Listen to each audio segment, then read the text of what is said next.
nuklir ini juga belongs ke dalam RUKN yang terbaru ini. Mungkin teman-teman bisa sharing nih, karena nuklir ini sekarang lagi menarik pembahasan, dan di pertengahan tahun 2024 ini nuklir juga masuk nih jadi disebut ya, disebut. di mention, di highlight, dan makin disebut sih belakangan ini. Okay. Kemarin itu cukup tegas ya, kayaknya bakal dimasukkan. Jadi di RUKN 2030 itu memang udah masuk nih rencana untuk melibatkan nuklir sebagai pembangkit. 2036 kalau nggak salah. 2032.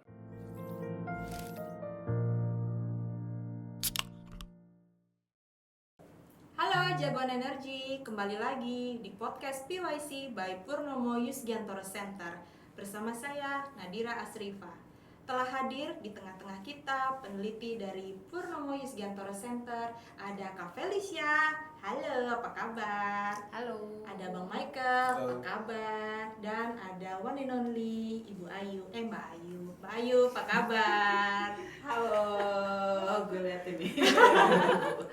Ya, pada kesempatan ini kita akan throwback berita-berita di tahun 2024 tentunya mengenai isu energi yang terjadi di level nasional, internasional, dan mungkin berita yang terjadi di nasional sebagai dampak dari internasional, atau mungkin yang terjadi di Indonesia dan memberikan dampak di level regional ataupun internasional. So, let's dive.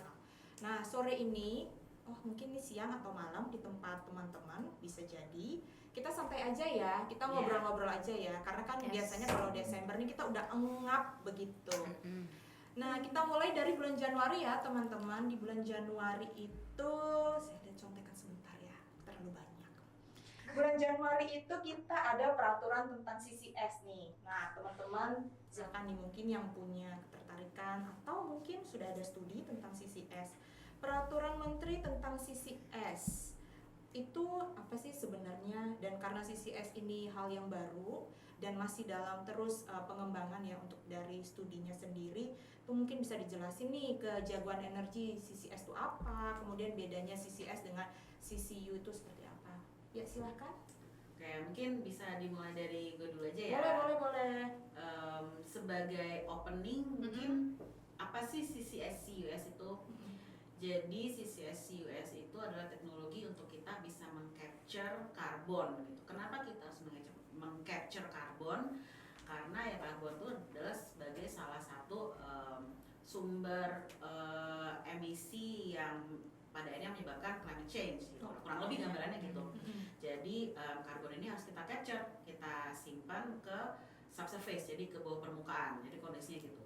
Yang membedakan CCUS dan CCS adalah di U-nya adalah utilize, di mana kita utilize atau kita gunakan atau kita store aja, kita simpan. Jadi membedakannya itu sebetulnya itu saja. Nah, memang di awal tahun 2024 ini kita pada akhirnya sudah ada nih peraturan yang memayungi implementasi dari CCS CCUS ini, yaitu melalui Peraturan Presiden Nomor 14 Tahun 2024. Indonesia ini salah satu yang pertama sebetulnya untuk yang bisa membuat kebijakan CCS-CUS di Asia Tenggara.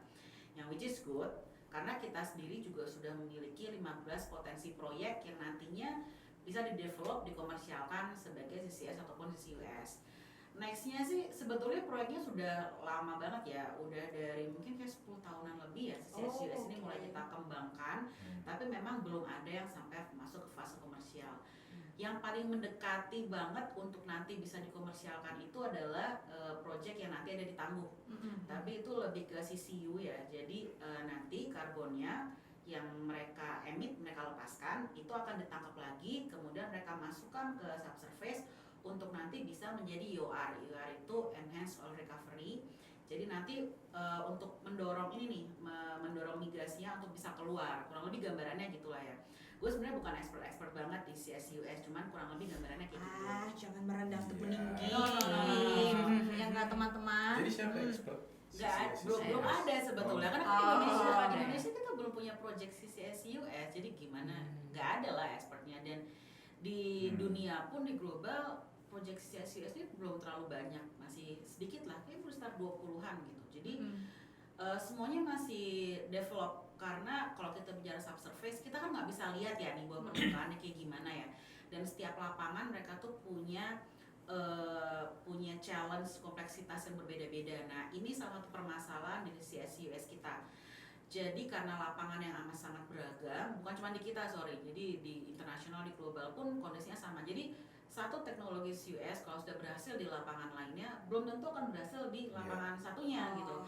Karena kita nggak tahu di beberapa lapangan itu seperti apa, profilnya lain-lain. Walaupun kita bisa dikatakan Indonesia cukup expert dalam hal produksi migas ya, karena kan kita sudah dari tahun 1970-an ke belakang kita produksi migas udah cukup pengalaman. Nah, tapi kan itu kalau kita naik ya migas dari bawah ke atas. Injeksi itu beda lagi ceritanya. Mungkin sekitar 30-40% operasionalnya itu berbeda daripada saat kalau kita mau narik. Jadi memang kita masih perlu belajar dari sisi teknologinya itu. Dan bukan cuma Indonesia ya, tadi di luar negeri pun juga masih belajar, terutama masalah leaking. Jadi jangan sampai CO2 yang sudah diinjeksikan kemudian leak ke permukaan. Nah, itu jadi kendala juga. Itu dari sisi teknologi. Nah, kemudian ada masalah lagi dari sisi ekonomi. Keekonomian itu kalau sisi S berdiri sendiri itu amat sangat gak ekonomis. Jadi masih mahal banget. Nah, makanya harus diintegrasikan dengan sektor lainnya. Jadi misalnya kayak tadi di Tangguh akan untuk EOR. Nah, kemudian bisa juga CO2 nih sebenarnya bisa loh jadi feedstock untuk produk industri. Misalnya untuk apa ya? Untuk metanol atau untuk bahan bangunan setahu gue bisa sih untuk semen, baja, apa sih carbonated concrete gitu kalau nggak salah, itu mereka bisa banget tuh dipakai. Nah, itu bisa diintegrasikan tuh gitu, atau diintegrasikannya sama misalnya emission trading system, carbon market, itu bisa kita mulai consider untuk masukkan ke sana gitu. Tadi kan teknik, ekonomi, yang terakhir banget nih si kebijakan. Tadi kan gue sempat bilang kita udah ada payung hukumnya nih, which is good, tapi itu nggak bisa berdiri sendiri. Jadi masih banyak kebijakan-kebijakan turunannya. Salah satunya karena nanti akan ada import-ekspor dari CO2, maka kita harus pertimbangkan kebijakan untuk, karena kita ini kan terikat dalam London Protocol ya, jadi kita harus memastikan bahwa import-ekspor CO2-nya ini berjalan dengan baik supaya tidak mencemari lingkungan, lebih gitu. Oke, nah Mbak Ayu kan tadi menjelaskannya itu udah sangat komprehensif ya, jagoan energi, dengan yang beliau tadi mendisklaimer bahwa memang masih butuh studi yang lebih lanjut. Nah, karena PYC ini juga bergerak di bidang tentang ketahanan energi dan sekarang CCS ini juga lagi dikembangkan studinya. Kira-kira nih Mbak Ayu sebagai koordinator Departemen Penelitian, kira-kira kedepannya ada nggak sih studi CCS? Soalnya kemarin kita juga sempat baca sedikit di media sosial tuh banyak nih jagoan energi yang menunggu, kira-kira ada nggak mungkin di insight kita atau brief report kita bakal ada fokus ke CCS atau CCS. Ya, jadi sedikit disclaimer, mungkin bukan disclaimer ya, jadi sedikit ya sneak peek ya, tahun depan kemungkinan besar kita akan ada nih studi CSUS. Ini udah masuk ke rencana, karena memang dalam mungkin 6 bulan terakhir ya, desakan untuk kita membahas itu lebih gencar lagi gitu. Permintaannya lebih besar lagi, dan mungkin untuk sedikit mungkin meluruskan isu-isu yang beredar, atau kita membantu pemerintah juga untuk betul-betul bisa mengimplementasikan kalau memang kita mau mengembangkan CSUS itu ya kita harus melakukan dengan baik dan dengan sistem yang memang terintegrasi seperti kayak tadi saya bilang, karena bisnis modelnya juga harus diperhatikan, dan kemudian aspek impor ekspornya juga harus diperhatikan, dan aspek teknikalnya juga harus diperhatikan dengan baik gitu. Jadi kita akan bantu mengawal pemerintah dari sisi situ gitu. Oke, menarik sekali teman-teman dari CCS ceritanya. Tapi tenang, ini kita masih di awal tahun, kita masih punya 11 bulan ke belakang. Nah, kita berpindah ke bulan Februari. Di bulan Februari ini kita masih seputar mengenai regulasi di bidang energi. Tetapi di bulan Februari ini isunya memang dinamikanya masih prolong. Itu tentang RUU EBET, energi baru terbarukan. Nah, teman-teman, kan kalau kita berbicara tentang energi baru terbarukan ini salah satunya adalah regulasi yang belum firm.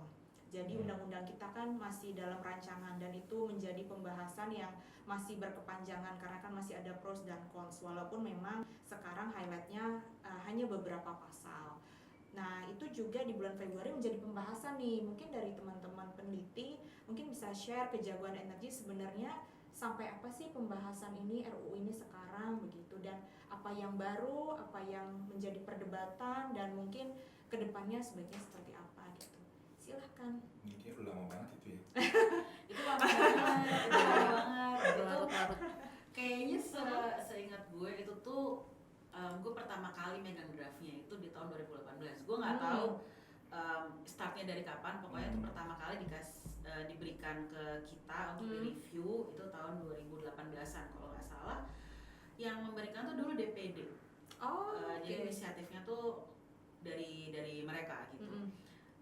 Tapi sampai sekarang ya masih gitu-gitu aja. Ya sebenarnya kita sempat dapat selentingan juga sih kenapa lama gitu.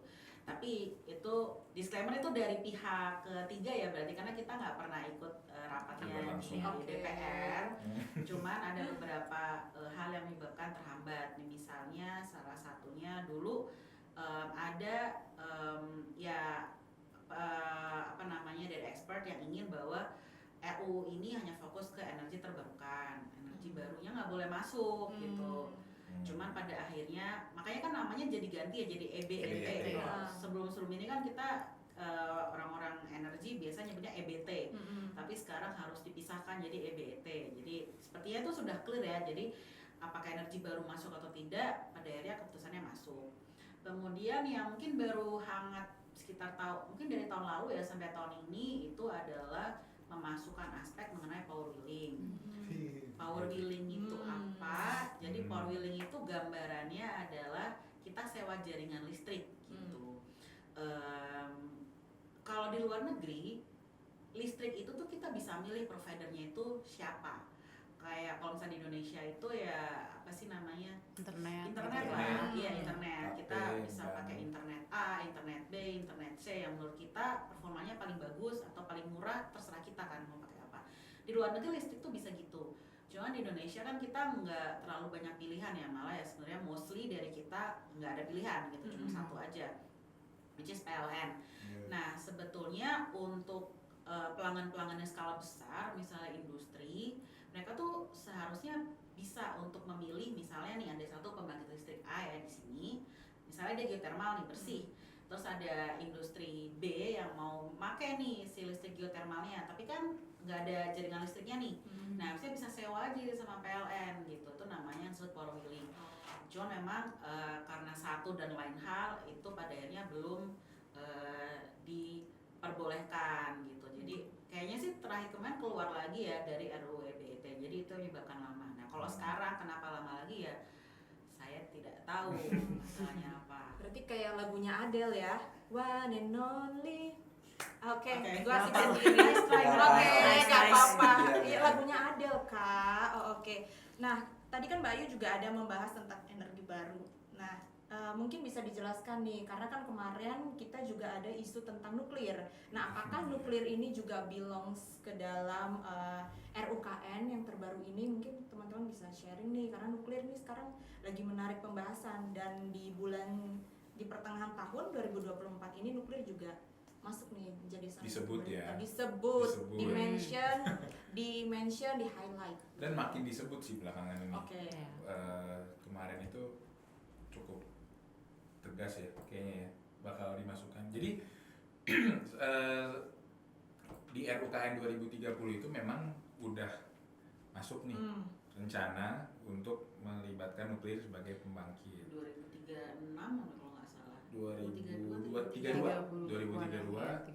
itu udah masuk dan divalidasi juga oleh beberapa petinggi gitu, termasuk Pak Presiden sendiri, Pak Menteri sendiri, dan Dirjen PPTKE. Jadi di beberapa forum itu udah sempat disampaikan bahwa itu bukan lagi jadi last option itu. Kalau dulu kan cuma jadi last option kan, kalau misalkan kita udah nggak ada sumber energi yang bagus lagi, kita harus bisa pakai nuklir. Jadi memang itu sudah termention dan akan dimasukkan di RUKN seperti itu, Mbak. Oke, nah kalau kita ngomong nuklir kan ini menarik ya, karena memang pembahasannya dari dulu sudah ada, tapi kan maksudnya masih agak diredam ya Mike gitu. Nah kira-kira nih di Indonesia itu udah ada belum ya kayak mungkin organisasi atau tim apa ya, kalau di Indonesia kan biasanya ada kayak Satgas atau ya kan kalau di Indonesia kan banyak tim Badan satuan apa gitu. badan apa yang ditunjuk gitu. Nah ini udah ada belum sih Mike yang Sudah gitu? diajukan sih. Hmm. Kalau di negara-negara NEPIO namanya, Nuclear NEPIO. Energy Program Mm-mm. bla bla. Implementing Organization. Oke. Jadi udah direncanakan untuk membuat suatu badan yang nantinya akan mengorganisir implementasi energi nuklir di Indonesia. Oh, Gitu. Dan itu kalau nggak salah udah diresmikan ya. Sudah kok. Udah ya, kalau nggak salah udah diresmikan gitu. Dan di RPPKN pun, Mm-mm. jadi kita juga udah dapat bocorannya nih. Bukan cuma RUU EBT tadi yang kita terima, tapi RPPKN itu di targetnya itu di 2032 itu 0,4 sampai 0,5% energy mix di Indonesia itu comes from nuklir gitu. Oke. Dan ini akan tereskalasi terus sampai di tahun 2060 itu ada 11%. Ini Wow. masih rencana ya. Mm-mm. Belum rilis secara resmi, tapi ini membukti bahwa memang udah mulai dipertimbangkan secara serius nih pemanfaatan nuklir sebagai pembangkit di Indonesia.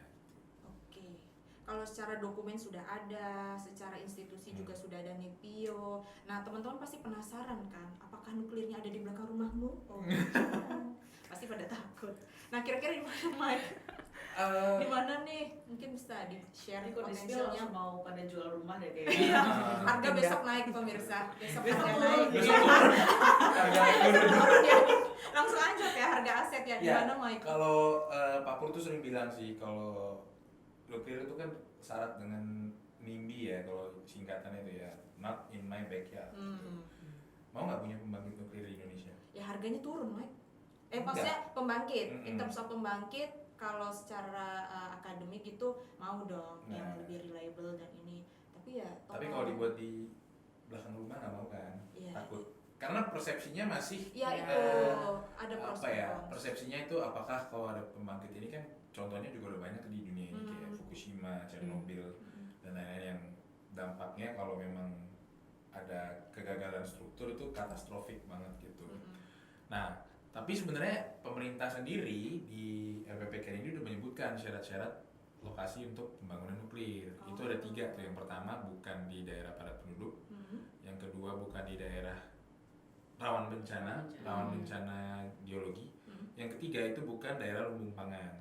Jadi tidak merusak, misalnya di Jawa itu kan banyak sawah itu kan lumbung pangan nasional juga, jadi nggak boleh di situ. Nah, melepas semua terkait dengan lokasi-lokasi ini itu ada 3 sebenarnya di Kalimantan Barat, Kalimantan Timur, terus di Bangka Belitung, sama di Batam sebenarnya. Wow. Menarik nih yang dekat-dekat dengan negara tetangga ya, jagoan energi pasti langsung wow begitu. Apalagi yang memiliki concern atau teman-teman yang belajarnya tentang studi HI, karena kan Batam dekat dengan negara tetangga, Kalimantan Timur, Kalimantan Barat juga gitu. Mungkin ada nggak Mike kayak pembahasan selain energi kita juga mempertimbangkan geopolitiknya nih? Oh kalau iya nuklir? pasti. Kalau geopolitik itu apalagi nuklir kan syarat banget ya, karena ketika kita sudah bisa mengadakan pembangkit nuklir, Ya. itu teorinya adalah bisa dikembangkan menjadi senjata nuklir gitu. Itu yang sebenarnya di dalam suatu regional pasti akan was-was lah ya. Maksudnya kenapa kok ini Indonesia tiba-tiba punya pembangkit nuklir gitu. Sedangkan di ASEAN kan belum ada ya. ASEAN belum ada So far sih. belum ada sih. Walaupun sebenarnya kita punya mini reaktor ya. Jadi kita ada di Serpong, ada di Batam. Dan itu udah lama banget itu. Udah lama banget. Tapi itu kan masih terbatas untuk riset. Oke. Menghasilkan listrik tapi masih riset. Sedangkan kalau misalkan kita bisa bikin suatu pembangkit nuklir yang targetnya kan 250 megawatt nih. Itu kan gede banget. Jadi kan kalau kita juga ada feedstock thorium itu sama uranium. Nah, itu kan masih ya apapun lah bahan bakarnya nanti ya. Tapi ketika kita bisa memproduksi secara massal, itu bisa ada kecenderungan bahwa persepsi dari negara lain kita mau pengayaan kan senjata nuklir. Oh, Kalau geopolitiknya sebenarnya di situ sih yang Oke. harus diperhatikan. Nah ini kan studi nuklir kan menarik ya teman-teman, dan memang PYC kan kita independen NGO yang kita terus berkembang dan sekaligus mengawal agenda-agenda pemerintah berdasarkan dengan based evidence. Nah tadi kan Mbak Ayu juga udah mention kayak CCS harapannya ke depan akan menjadi studi. Kemudian kalau nuklir ada nggak Mike, apalagi Profesor Purnomo yang kebetulan sekarang diberikan amanah oleh Presiden untuk menjadi special advisor. Beliau kan juga pernah menjadi Menteri Pertahanan. Kira-kira menarik nih Mike, nuklir Mike. Iya. Sebenarnya terlepas kok garuk-garuk dari sih Mike? karena ya nggak serius ya. Iya. Sebenarnya terlepas dari akan dibangun atau tidak, Ah, setuju atau tidak, ini bukan berarti kita setuju. Sebenarnya tertarik pengen punya penelitian tentang nuklir. Satu karena ya udah semakin disebut-sebut terus nih ya tentang nuklir, bahwa akan semakin dibangun gitu. Ya terlepas ada kubu yang setuju, ada kubu yang tidak setuju, ada yang menolak, ada yang mendukung, ya kita dari PYC itu sebenarnya pengen melihat sebenarnya Indonesia siap nggak sih gitu, masyarakatnya setuju apa enggak, berterima apa enggak. Karena ini kan kalau dari konsep ketahanan energi kan ada 4A, yang satunya kan nih acceptability. Suatu sumber energi itu masyarakat bisa terima nggak sih sebenarnya, dan keberterimaan masyarakat, dukungan dari masyarakat itu penting banget, nomor satu di pembangkit nuklir gitu. Jadi kalau misalkan masyarakat nggak setuju, itu bakal ada konflik-konflik terus ke depannya gitu. Itu sih. Di luar dari tadi Michael bilang acceptability, sebetulnya kapan sih kayak mungkin bulan lalu ya, kayak memang dia bilang gimana kalau kita studi tentang nuklir. Jeng-jeng. Langsung ya. Iya nggak ya gitu.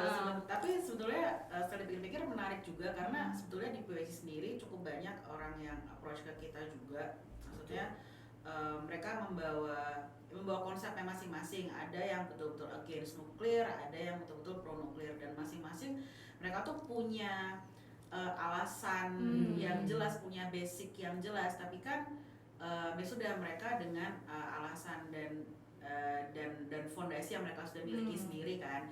Nah di PYC sendiri karena kita cukup netral, makanya kayaknya agak cukup menarik kalau misalnya PYC yang tidak terafiliasi, tidak betul-betul pro, tidak betul-betul against, kita melihat secara netral. Jadi misalnya kalau tadi Michael lihat dari acceptability, misalnya dari sisi security-nya, maksudnya keamanannya dari nuklir ini kita coba lihat secara betul-betul objektif.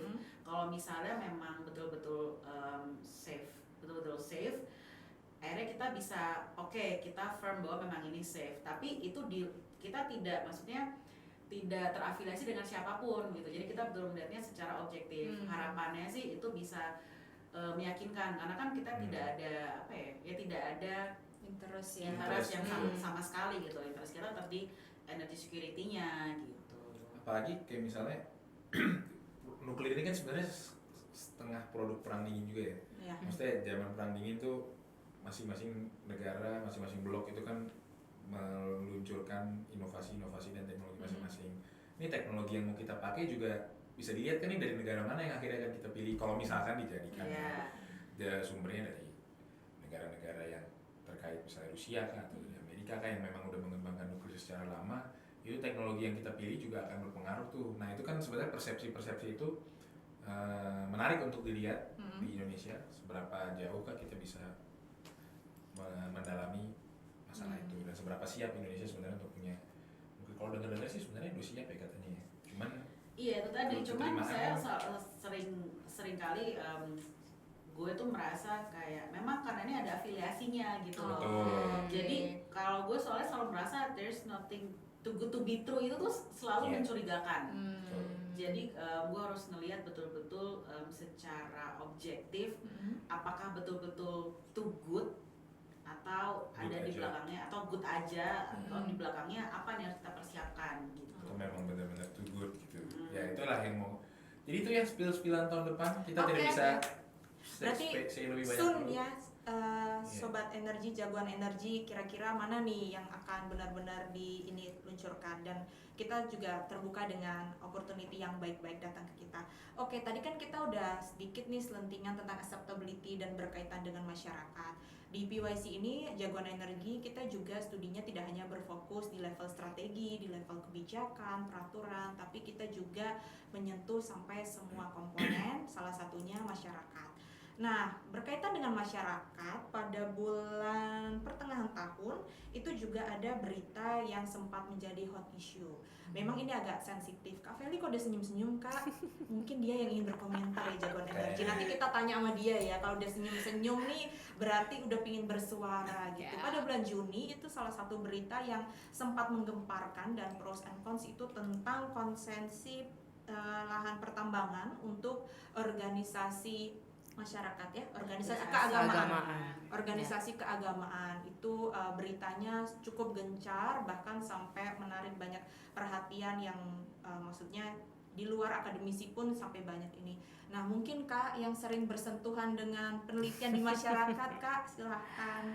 Ya, itu berita yang tadi disebut Mbak Nadira sebetulnya kan follow up dari keluarnya peraturan pemerintah nomor 25 tahun 2024 gitu ya. Jadi memang organisasi kemasyarakatan di bagian keagamaan itu mereka berkesempatan untuk memiliki wilayah izin usaha pertambangan khusus gitu ya bagi badan usahanya. Nah, tapi tentunya itu ada catatannya gitu ya. Jadi mereka nggak boleh menjual saham pertambangannya itu tanpa seizin menteri, ataupun mereka nggak boleh kerjasama dengan pengelola tambang sebelumnya gitu. Jadi di Indonesia itu kan ada 5 agama ya gitu. Jadi 5 agama, 5-5-nya itu berkesempatan. Dan memang tujuan awalnya itu sebetulnya supaya pengelolaan tambang ini itu bisa didorong gitu oleh organisasi keagamaan sehingga bermanfaat bagi masyarakat dan ekonomi daerah gitu, dan juga penciptaan lapangan kerja. Tapi memang terdapat pro kontra ya gitu, terutama ya kontranya itu sebetulnya dari sisi pengelolaan tambangnya itu sendiri, karena kan ada praktik pertambangan ya, kita harus memperhatikan praktik pertambangan yang baik sehingga dia tidak mencemar lingkungan ataupun secara ketenaga kerjaannya tuh berjalan dengan lancar lah gitu, tidak ada kecelakaan kerja dan sebagainya. Nah, itu sebetulnya menjadi concern gitu. Dan kalau menurut saya pribadi sebetulnya itu memang PR juga nih, karena kan pemerintah perlu menerapkan kayak ya pengawasannya dengan lebih ketat gitu, karena mungkin memang organisasi keagamaan ini tidak punya ekspertisi di situ gitu. Dan update-nya sendiri sih kemarin itu yang sudah menerima itu ada Muhammadiyah dan NU, dan pemerintah itu udah mengalokasikan ini masih alokasi aja ya, jadi belum ada keluar peraturannya atau apa, itu sekitar 25.000 hektar di lahan bekas tambang milik Bakri Group atau Kaltim Primako gitu. Jadi udah ada nih ancer-ancernya gitu, sekitar 26.000 hektar. Ini hot news ya? Itu hot news. Karena kan ini ya, keluar ya? Ya agak sensitif juga sih sebetulnya ya. Iya, dan ya hopefully sih ya sebetulnya kalau ya bukannya maksudnya lebih ke tata kelolanya nggak sih yang harus harapannya Ya. misalnya si ormas keagamaan ini diberikan responsibility untuk itu, mereka bisa responsibel dan betul-betul profesional. Yap. Harapannya sih Yeah. seperti itu gitu ya, karena kan peraturannya sudah dibuat juga anyway. Jadi ya Betul. berarti ESG-nya apalagi sekarang kan kayak semuanya Ya. ESG itu ada di mana-mana. Betul. Ya itu harus tidak boleh dikesampingkan gitu. Betul. Balik lagi tata kelola tadi ya. Terus kalian kan juga aktif nih di keagamaan di PYC. Anda nggak aktif ya? Salah satu Saya dan Mbak Ayu saya introvert. observer saja. Saya introvert tidak termasuk dalam ormas. Nah, kalian kan yang paling aktif nih. Di kalian ada pembahasan juga nggak sih? Berduluan. Ya kalau dari Katolik sih sebetulnya ada lah pembahasan kecil di internal komunitas kita ketika berita itu muncul ya. Cuma kalau dari officially, kalau di kita itu kan statementnya udah keluar dari uskup gitu ya, bahwa memang ini nih dua hal yang berbeda nih. Jadi pengelolaan pertambangan ini kita kan melihatnya sebagai bisnis gitu, dan bisnis dan keagamaan tuh ya sebaiknya tidak disatukan gitu. Jadi nggak clearly state menolak, tapi ya ya ada arahnya, ada tahulah kemana gitu. Tapi memang salah satu yang berpotensi, ormas yang berpotensi itu kan ada Perhimpunan Mahasiswa Katolik. Nah kalau dari berita yang aku baca sih itu udah clearly menolak sih gitu. Jadi kalau dari Michael gimana Mike? Kalau dari gue sih yang gue denger ya dari PGI, Persatuan Gereja-Gereja di Indonesia, itu masing-masing denominasi kan dapat isunya nih. Denominasi itu kayak HKBP, GKI, GPIB, gitu loh, gereja-gereja di Indonesia. Itu mereka juga bahas dulu internal, dan yang saya dapat sih dari info dari pendeta-pendeta nanya-nanya gitu ya sama majelis-majelis yang ada di gereja itu, keputusannya akhirnya PGI memang menolak prosesi itu. Masing-masing nolak, HKBP nolak, GPIB menolak. Dan ya sebenarnya kan benar tadi Feli bilang, agama itu kan sebenarnya non profit ya, pada dasarnya gitu. Kita dapat uang ya kita salurkan lagi untuk kepentingan jemaat kayak masyarakat yang membutuhkan gitu. Jadi kayaknya karena atas dasar itu PGI juga nolak sih konsesi tambangnya. Oke, agak keringat ya kalau Iya, jangan lagi lah. sensitif begitu. Next. Tapi nggak Good to apa-apa. know aja lah, Maksudnya itu sebenarnya ada goodwill. Iya. Message-nya itu sebenarnya ada goodwill, cuman tinggal kembali bagaimana nanti tata kelolanya gitu. Atau mungkin maksudnya profitnya dikembalikan ke nanti sudah lanjut. Iya, Yeah. sudah ya. Next, Semoga goodwill-nya ini return-nya juga akan baik juga. Oke, Yes. tadi kan karena kita tadi berbicara tentang masyarakat dan intention yang baik, mungkin kita agak jalan-jalan ke masyarakat. Kan di daerah itu sekarang teman-teman udah banyak dikembangkan proyek-proyek PLTS yang paling banyak. Nah, yang menarik itu adalah PLTS Terapung. Karena PYC pada pertengahan tahun 2024 itu berkesempatan, terima kasih Bapak dan Ibu yang sudah memberikan kami izin untuk visit ke PLTS Terapung. Boleh dikasih fotonya nanti. Boleh, cekrik. Terima kasih. Nah, di sini sudah ada nih. Ada Felicia juga. Felicia ini berkesempatan untuk naik speedboat ya, itu ya, Ya. speedboat. Sebenarnya kita semua ke sana sih. Kita semua ke sana sih, Cuma Tapi naik Bang speedboat. Iya ya, Iya. banget naik speedboat. karena teman-teman di 2024 ini kami gratefully mendapatkan kesempatan untuk visit beberapa provinsi. Jadi kami naik kapalnya dibagi-bagi. Ada naik kapal yang ke pulau-pulau, ada naik kapal yang di tengah waduk. Nah, waduk Kita sudah ke pulau-pulau. kebetulan pembagiannya kami bertiga ini naik kapal yang benar-benar di tengah laut. Nah, Felicia naik kapal yang di tengah waduk untuk melihat Masuk ya? panel PLTS Terapung dari Waduk Cirata. Nah, kabarnya juga ini salah satu best practice di Indonesia dan akan diterapkan di provinsi-provinsi lain. Nah, mungkin Vel bisa sharing dong, Vel, gimana naik speedboat di tengah-tengah panel itu, Vel? Oke, jadi PLTS Cirata ini kan baru ya, baru aja diresmiin kemarin. Dan ini adalah PLTS terapung terbesar se-Asia Tenggara. Kapasitasnya itu mencapai 192 megawatt peak gitu. Jadi lumayan besar gitu ya. Dan memang lokasinya itu ada di tengah waduk ya. Jadi di waduk itu sendiri ada PLTA-nya gitu. Jadi memang ketika aku ke sana ya berkesempatan untuk mendekat ke PLTS-nya gitu. Jadi di PLTS itu sebetulnya ya PLTS tapi dia ditaruh di atas satu material gitu ya supaya dia bisa melampung. Terapung.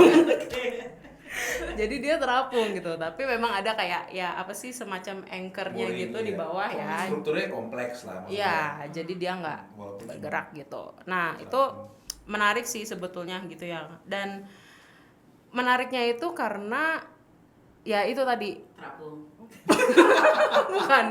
bukan karena terapungnya, karena dia ada di waduk, jadi dia Dan terapung. bisa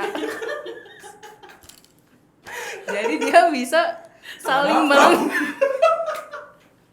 saling melengkapi dengan si PLTA gitu. Jadi ketika jadi ngomongin terapung terus kita. Jadi ketika si debit airnya tuh menurun gitu ya karena mungkin kekeringan atau apa. Nah, itu si PLTS-nya beroperasi dengan maksimal. Nah, sebaliknya kayak sekarang nih hujan-hujan terus ya kan, PLTS-nya mungkin tidak optimal, PLTA-nya nih. Jadi saling saling membackup gitu energinya. Nah, betul tadi yang dibilang Mbak Nadira, ini prototipe yang bagus banget kalau misalnya bisa diterapin di daerah lain gitu. Nah, kalau misalnya di kita sendiri ya, kita punya potensi PLTS terapung yang besar itu di Batam. Nah, itu namanya PLTS Duri Yangkang ya. Itu sebenarnya dari waduk gitu. Itu waduk juga Waduk, terapung. iya. Waduk. Belum ada yang ngapung. Belum ada yang ngapung. Kalau kita kesana Iya. belum ada yang ngapung. Belum. Berarti ada PLTA-nya juga. Ya PLTA Oh, memang. PLTA waduk ya. Waduk Ada PLTA nggak ya? PLTA Duri Yangkang. PLTA ada ya? yang ada itunya ya, air Hmm. mengalir. Aduh, bahasa perempuan Ya. ini memang ya, mohon maaf nih. Ada Tapi mengapung. itu besar banget karena Ini juga besar Kak yang di Batam. wah, Jangan iya Batam, maksud aku jangan. yang Batam. Oh, Yang oke. Batam ini ya, yang si Duri Yangkang ini gede banget. Oke. Potensinya itu ada 2000 megawatt. Ya, dan kalau misalnya ini beneran Gede banget sih. jadi gitu ya, itu kita punya PLTS terapung terbesar di dunia. Wow. Kita doakan saja. Oh, Doakan. iya. Yuk, Kita investor doakan. bisa, yuk. Kita doakan Pernah foto loh di sana. semoga Pernah ada. Nanti lancar. fotonya bisa masuk ya. Teman-teman bisa dilihat atau mungkin Ya. untuk teman-teman yang punya mungkin mau berinvest mungkin ya, silakan. Oke, itu sih ya pengalaman dari PLTS terapung itu. Semoga kita doakan lancar project yang di Batam. Amin. Dan di Amin. tempat-tempat lain. Dan di tempat-tempat lain tentunya. Jadi kan walaupun 192 megawatt itu kan sebenarnya kalau dibandingin konsumsi Cuma. listrik Jamali itu kan cuma kan kecil. Tapi ini kan success story yang luar biasa gitu. Nice Daily Iya. juga sempat Nice kesana Daily loh. kesana. Oh iya betul, joget-joget, itu beberapa hari loncat-loncat. sebelum kita ya. Oh, enggak. Sih lama Lama. sih. Lama ya? Itu dia bisa loncat-loncat di PLTS. Oh iya, itu disclaimer juga tuh. Kenapa dia bisa loncat-loncat Iya. dan Feli nggak bisa loncat-loncat? Iya, saya nggak boleh. Karena Memang di nggak boleh. situ pas Nas Daily datang belum energize tuh. I see. Kabelnya belum teraliri listrik, makanya dia bisa loncat. Jadi kalau teman-teman kesana sukses, Jangan loncat. Jangan expect bisa loncat-loncat teman-teman, Karena tidak. tidak boleh. Karena sudah listrik dan sudah bermuatan dan memang naik kapalnya juga kan berapa? Enggak, cuma Ada di keliling pinggirannya ada aja berapa, sih. berapa Iya. meter jarak lah ya dari Betul. PLTS-nya. Nggak boleh nyentuhin, nggak boleh. Tapi walaupun masih sangat porsi yang sangat kecil ya dibandingkan kebutuhan listrik satu Jawa, Jawa. gitu, Jawa Madura Bali. Ya itu success story sih. Betul. Yes. Yang harusnya bisa direplikasi dengan lebih banyak lagi di berbagai daerah di Indonesia. Betul, oke. Nah, tadi kan kita udah ngomongin nih tentang energi baru, nuklir udah ada, kemudian juga teknologi CCS kita udah ngomongin, terus jalan-jalannya Feli kita udah ngomong teman-teman, terus isu tentang kemasyarakatan juga ada. Nah, kita kembali lagi mungkin ke core-nya energi nih, gas. Telah hadir juga. Nah, teman-teman, aku Dari tadi dari tadi di udah sini. hadir ya sebenarnya. Nggak Tapi ini mau kemana-mana. panggilan terbaru sih. Jadi Mbak Ayu nih, aku sering manggilnya Ratu Gas karena beliau ini banyak studi di bidang gas dan ahlinya gas. Jadi aku suka memanggil Ratu Gas. Begitu ya, dari tadi memang dia merendah di atas bukit. Oke, Mbak Ayu, bulan Oktober ini kan ada Kepmen baru tentang gas Iya. untuk industri. Nah, sekarang itu kan pemerintah juga lagi ingin mendorong biar industri ini maju juga, jadi inline dengan untuk meningkatkan pertumbuhan ekonomi. Nah, energi ini kan juga sebagai salah satu sumber dalam untuk industri ya, untuk men-boosting industri ini. Nah, apakah Kepmen ini juga akan mendukung industri dan energi atau gimana nih Mbak Yu Kepmennya? Oke, jadi sebelum bicara Kepmen yang baru ini, jadi secara histori sebetulnya ada lagi payung hukumnya lagi yang lebih mendasari. Itu dimulai di tahun 2016 sebetulnya, jadi udah lama banget. Itu ada Perpres nomor 40 tahun 2016. Nah, di situ di Perpres itu memang diarahkan bahwa nanti akan ada 7 jenis industri yang harus mendapatkan harga gas khusus. Kenapa 7 jenis industri itu mendapatkan harga gas khusus? Karena dianggap komponen cost dari gas bumi di 7 jenis industri itu tuh sangat tinggi banget. Contohnya nih misalnya pupuk, petrokimia, oleh kimia itu keramik, kemudian kaca, lagi sih Baja. santan, karet, baja. Jadi ada 7 itu, nanti bisa dicek sendiri itu komponennya itu bisa sampai di atas 75% dari the overall cost yang dibutuhkan. Nah, kalau harga gas buminya tinggi, padahal itu adalah komponen cost yang terbesar, maka kan produknya sendiri maka akan jadi mahal. Nah, sedangkan produk misalnya kayak pupuk kan digunakan untuk petani ya. Nah jadi petani kan harus membayar harga tinggi gitu. Atau misalnya bukan dengan petani, misalnya petrokimia atau keramik dan lain-lain. Nanti akan susah nih berkompetisi dengan keramik impor misalnya yang lebih murah. Jadi itu yang mendasari kenapa pemerintah ya sudah kita turunkan saja harga gas untuk 7 jenis industri ini gitu. Itu dikeluarkan di tahun 2016. Tapi implementasinya tuh agak mandek tuh setelah Perpres itu dikeluarkan. Nah kemudian di tahun 2020 pemerintah sepertinya ingin menekankan lagi dan pada akhirnya keluar permen bahwa kalau nggak salah dalam 1 tahun atau pokoknya cepat banget deh itu 7 jenis industri itu harus langsung mendapatkan harga gas bumi tertentu. Jadi kita menyebutnya HGBT, harga gas bumi tertentu di 2020. Kemudian ada beberapa kali revisi sampai akhirnya pembangkit listrik juga diberikan nih harga gas khusus. Tadinya harga gasnya tuh sebetulnya $6 gitu. Cuman pada keberjalanannya ya agak naik turun $6 ya, jadi nggak $6 persis, ada yang di bawahnya, ada yang sedikit di atasnya. Tapi yang jelas pembangkit listrik dan 7 jenis industri itu dia dapat harga gas. Nah seharusnya kebijakan ini akan dievaluasi di tahun 2024. Karena harapannya dengan pemerintah memberikan harga gas tertentu dan itu akan pengaruhi sebetulnya pendapatan pemerintah di hulu migas nih. Karena pendapatan pemerintah di hulu migas tuh dikurangin untuk mengkompensasi kerugian dari K3S gitu. Nah pemerintah pendapatannya turun, tapi harapannya karena industri dapat harga gas murah, makanya mereka akan meningkatkan produksi, lebih untung, kan ada tax nih, jadi terkompensasi dari situ gitu. Nah 2024 seharusnya dievaluasi apakah betul demikian dan kerugian pemerintah apakah betul-betul cover. Nah ternyata sebetulnya tidak. Nah cuman alasannya Tidaknya apa nih? belum, jadi industri performanya belum sesuai yang diharapkan. Tapi itu bisa jadi juga karena kan kita ada COVID ya. Jadi 2020-2022 COVID, jadi memang performa industri menurun. Jadi itu banyak jadi alasan. Dan industri pun Kemenperin dalam hal ini tuh minta supaya jangan 7 doang dong, banyak nih yang pakai gas banyak juga. Jadi ditambah lah, jangan cuma 7 gitu. Nah pada akhirnya pemerintah mereview lagi, terus kita wait and see nih apakah HGBT dilanjutkan apa enggak. Ternyata dilanjutkan, tapi ada beberapa industri yang pada akhirnya di take out. Jadi yang tadinya dapat harga gas bumi tertentu dikeluarin nih, tapi ada yang masuk juga. Gitu. Nah untuk list industrinya itu ada nanti di report kaleidoskop kita. Jadi gue kemarin udah membandingkan peraturan yang lama dengan peraturan yang baru. Gue lihat satu persatu tuh dari ratusan industri. Ini sekarang udah nggak ada. Ini jadi masuk gitu. Jadi kalian bisa lihat karena ada cukup banyak di situ.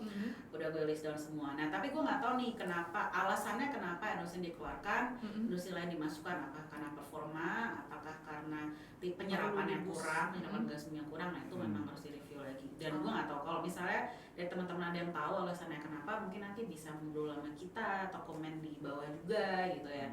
Karena gue sendiri juga nggak tahu nih kenapa dikeluarkan, evaluasinya tuh berdasarkan apa, belum dapat info yang detailnya sih gitu. Tapi harganya masih tetap sama. Harganya yang terakhir kemarin gue lihat itu bahkan di harga gas bumi tertentunya di Capman-nya itu ada yang jadi antara 5, sekian sampai 8. Sampai $8. Itu karena komponen terbesar tetap di hulu sih. Jadi karena beberapa harga di hulu kan memang tinggi. Tapi ini berarti kolaborasi SDM sama Kemenperin ya sebenarnya? Iya, daftarnya seharusnya dari Kemenperin. Inventarisasi kebutuhan energinya juga kan ya? Iya. Harusnya dari situ. Oke. Yang melakukan evaluasi ini infonya dari Kemenperin kah? Dari ESDM sih. Dari karena ESDM. Capman ESDM. Oh, Capman-nya Capman ESDM gitu. Berarti SDM ini Kemenperin cuman mereka bisa ya mengajukan.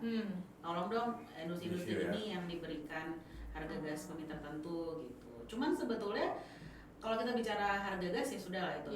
Cuman dan di berita pun kan banyak yang kayak tadi gue bilang, banyak industri minta tolong dong kita juga dikasih harga gas khusus, harga gas kita mahal nih gitu. Tapi sebetulnya di diskusi-diskusi yang sering terjadi itu malah kita nggak dapat alokasi gas nih gitu, baik dari industri ataupun dari pembangkit. Dan mereka bilang kayak kita harga pasar nggak apa-apa, yang penting ada gasnya gitu. Jadi kemana gasnya?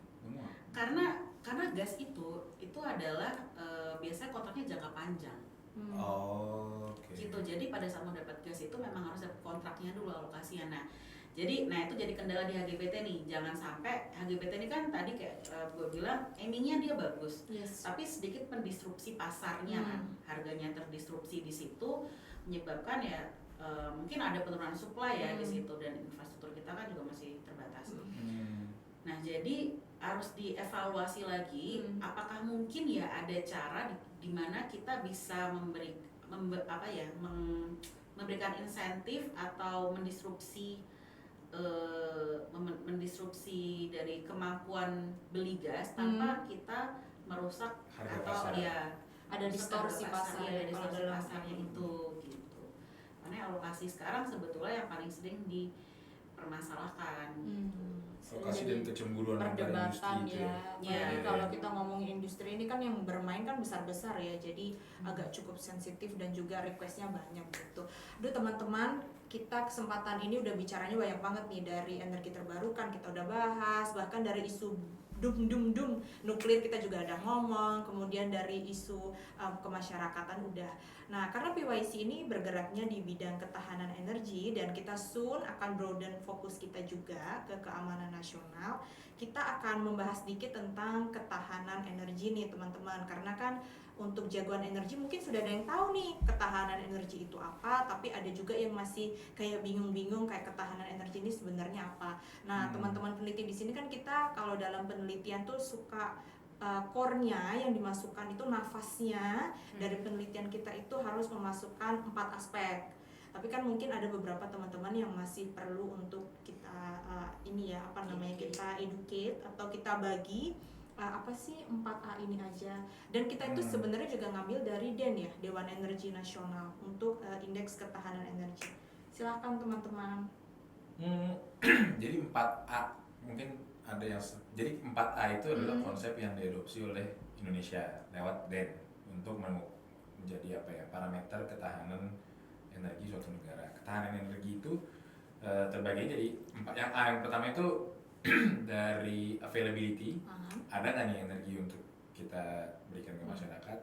Yang kedua ke accessibility, ada nih energinya tapi masyarakat bisa akses nggak gitu. Yang ketiga affordability, masyarakat bisa dapat, ada aksesnya, ada jaringannya, ada infrastrukturnya, tapi harganya terjangkau oleh masyarakat. Nah yang terakhir acceptability, tadi yang masalah nuklir, maksudnya sumber energi ini bisa diterima nggak sama masyarakat gitu. Contohnya ya yang nuklir tadi masih ada perdebatan di antara masyarakat. Nah itu yang adalah konsep ketahanan energi yang sebenarnya diadopsi juga dari APERC ya, Asia Pacific Energy Research Center. Gitu. Jadi itu diturunkan dan itu yang udah kita adopsi secara sekian lama. Dan sebenarnya nilainya udah keluar tapi laporannya dan analisisnya belum diterbitkan ya oleh DEN.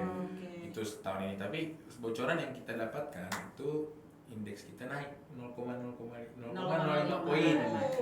Jadi kita sekarang ada di angka 6,69 dengan kategori dalam tanda kutip tahan. Ya, karena ada tahan, tidak tahan, kurang tahan. Itulah. Tapi sebenarnya walaupun dengan kategori kita tahan, apakah itu benar-benar merepresentasikan landscape energi Indonesia? Makanya ada request juga ya kalau nggak salah ya untuk dibuat indeks ketahanan energi daerah atau regional kan ya. Itu PR kita next year. Betul. Jadi secara Indonesia kita tahan, tapi apakah teman-teman di area remote itu termasuk tahan juga atau karena dengan rasio elektrifikasi yang disampaikan dibilang di mana-mana sudah 100%, nyatanya ada kok yang belum punya listrik gitu. Itu faktanya aja. Jadi standar-standar itu yang mau kita lihat ke depannya, terutama dari daerah, dan bagaimana sebenarnya nilai ketahanan energi ini bisa benar-benar merepresentasikan kondisi Indonesia. Dan kalau misalkan ternyata perhitungan kita, daerah ini kurang tahan nih, ya justru bagus gitu. Secara nasional kita tahan, tapi secara daerah enggak kan, berarti bisa lihat ya gapnya di mana nih. Gapnya di mana? Justru itu jadi kalau kata orang kan, nggak mungkin bisa sembuh dari penyakit kalau kita nggak tahu dan nggak jujur penyakitnya itu apa gitu. Nah dengan ini kan kita bisa ngelihat sebenarnya kurangnya di mana dan ya bisa diperbaiki di daerah-daerah tertentu. Apalagi sebenarnya di beberapa kan di 4A itu masing-masing ada penilaiannya ya. Yes. Terus ada beberapa yang masih jadi PR kan sebenarnya di Ada aspek yang dirasa kurang tahan. kurang gitu, tahan gitu. itu ada di impor energi. Mhm. Kita masih, kalau menurut saya nih root cause-nya itu adalah kita nggak punya fasilitas processing di dalam negeri, jadi kita ekspor bahan bakunya, Oke. minyak mentahnya kita ekspor, diolah di luar kita beli lagi gitu. Itu kan sebenarnya Agak miris ya Kak. agak miris gitu. Jadi kilang kita kapasitasnya juga kurang, Betul. masih kurang. Terus yang kedua itu di penyediaan layanan LPG dan gas bumi. Jadi jaringan gas ada tapi masih beberapa doang gitu kan. Terus apa namanya LPG juga tadi disampaikan masih kurang tahan, yaitu karena banyak artis-artis yang pakai kardus ditutupin itu LPG 3 kilonya gitu ya. Showbiz ya Kak. Iya, jadi Showbiz. orang kaya tuh masih Ya. bisa menikmati subsidi yang harusnya Yes. diberikan untuk orang miskin. Gitu. Kita Dan impor juga. sangat-sangat mendukung ya kebijakan yang disampaikan oleh Pak Presiden juga, bahwa subsidi itu akan dicoba subsidi langsung. Ya memang bertahap, itu kuncinya ya, bertahap. Jadi nggak langsung. Tidak ada yang instan ya. Tidak ada yang instan. Bahkan Indomie pun harus direbus dulu. Iya, betul. Bisa Tapi- makan mentah ya.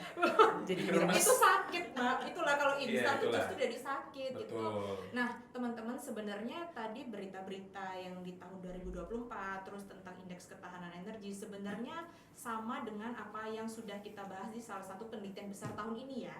Jadi kita ada salah satu penelitian itu tentang reformasi sektor energi. Jadi di reformasi sektor energi itu kita bagi menjadi beberapa enabler. Kita ada bahas tentang market, tentang subsidi, tentang infrastruktur, tentang human capital, dan juga tentang aspek GESI. Dan itu sebenarnya semuanya mendukung untuk ketahanan energi. Iya, Yes. Nah, itu reportnya soon akan ada di semua publikasi channel kita, ada di website, ada di sosial media PWC.